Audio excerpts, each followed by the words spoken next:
পুলিশকে লক্ষ্য করে ইট বৃষ্টি, প্রায় 15 জন পুলিশ কর্মী যখন পুলিশের গাড়ি ভাঙচুর, শাসক দলের বিধায়ক পুলিশের বিরুদ্ধে বলছেন। দেখুন, এই সমস্ত বিধায়করাই হচ্ছে উস্কানি দিয়ে যত হয়েছে,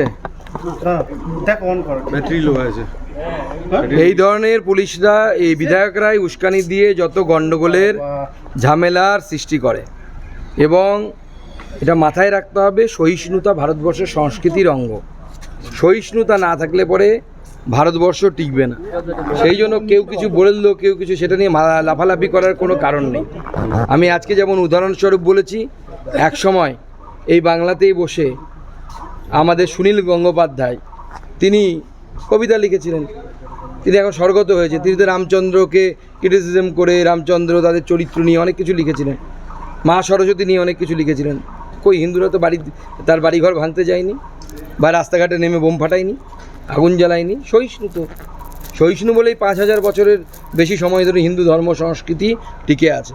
সেজন্য সহিষ্ণুতা হচ্ছে ধর্মের অবশ্যই integral part of the religion. যদি কোনো ধর্মকে হাজার হাজার বছর টিকে থাকতে হয়, তাকে সহিষ্ণু হতে হবে।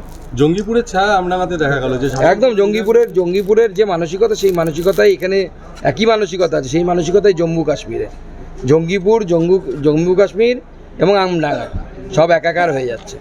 এবং পুলিশকে আরও স্ট্রিক্ট অ্যাকশান নিতে হতো। 1-2 গুলি চলতো, দেখতে সব ঠান্ডা হয়ে যেত, সব মস্তানি বিপ্লব সব বন্ধ হয়ে যেত।